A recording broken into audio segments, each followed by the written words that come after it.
I've been asked a question a few times in my life when my plans, my well-intentioned plans, went a little sideways. And maybe you've heard this question too. Well, didn't you know what you were getting yourself into?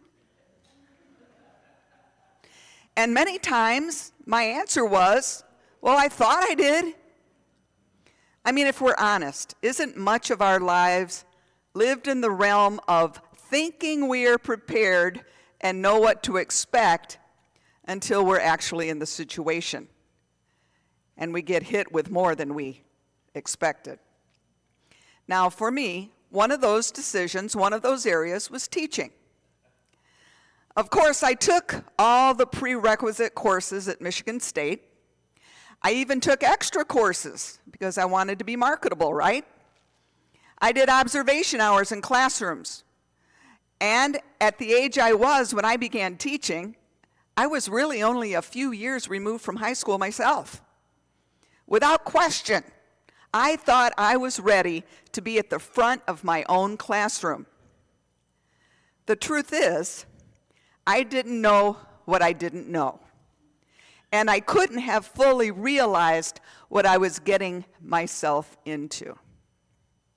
There was a novel, and many of you may be familiar with it. It was published around 1964, so it's a little bit older. It was turned into a play called, written by Ben Kaufman, and it's called Up the Down Staircase.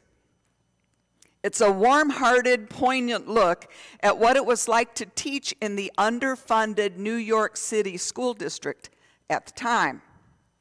And there's one quote from that book that has stayed with me over the years.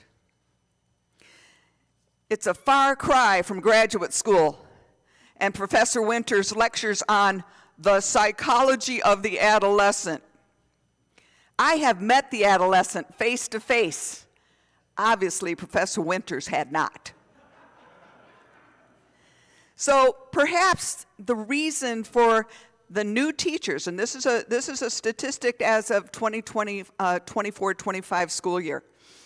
The reason that the statistic for new teachers who leave the profession within their first 5 years, 44%. Maybe these teachers didn't count the cost before jumping in.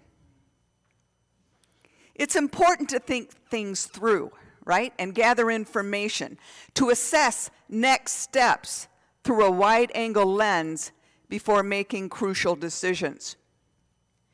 In our scripture today, Jesus uses the examples of a builder who starts a project without first making sure he has enough money to complete it, and a king going to war without first assessing whether or not he has enough soldiers to fight.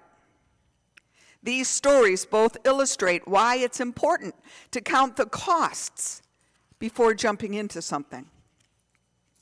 Of course, Jesus was using the builder and the king as metaphors for what he was really talking about, which was counting the cost of discipleship. We can pretty easily see the benefits of following Jesus.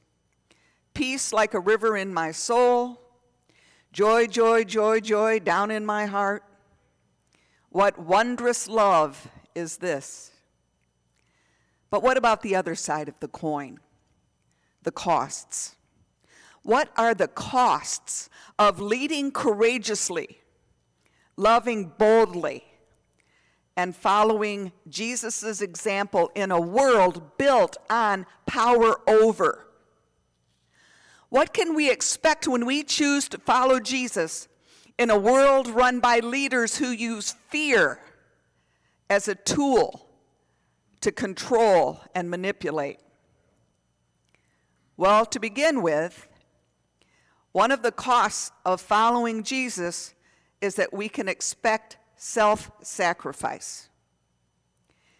Anticipate feeling uncomfortable and get ready for strained relationships.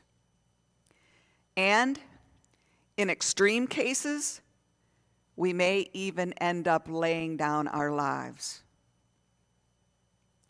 Tomorrow, we remember the life of someone who followed Jesus' example to the extreme, who counted the cost of being a disciple of Christ and moved forward anyway, knowing what it might cost him. The Reverend Dr. Martin Luther King Jr. was well aware of the anger the color of his skin invoked. He knew that his quest for equal rights for people of color would be seen as pure audacity by the white people who held financial and political capital. But Dr. King knew where his power came from. As a pastor, he was familiar with these words from Job 12:13. True wisdom and power are found in God. We may not be able to completely control our lives and fully understand what it is we are getting ourselves into, but we can always ask God to guide our discernment as we weigh the benefits and the costs. Welcome to worship. We are so glad you're here.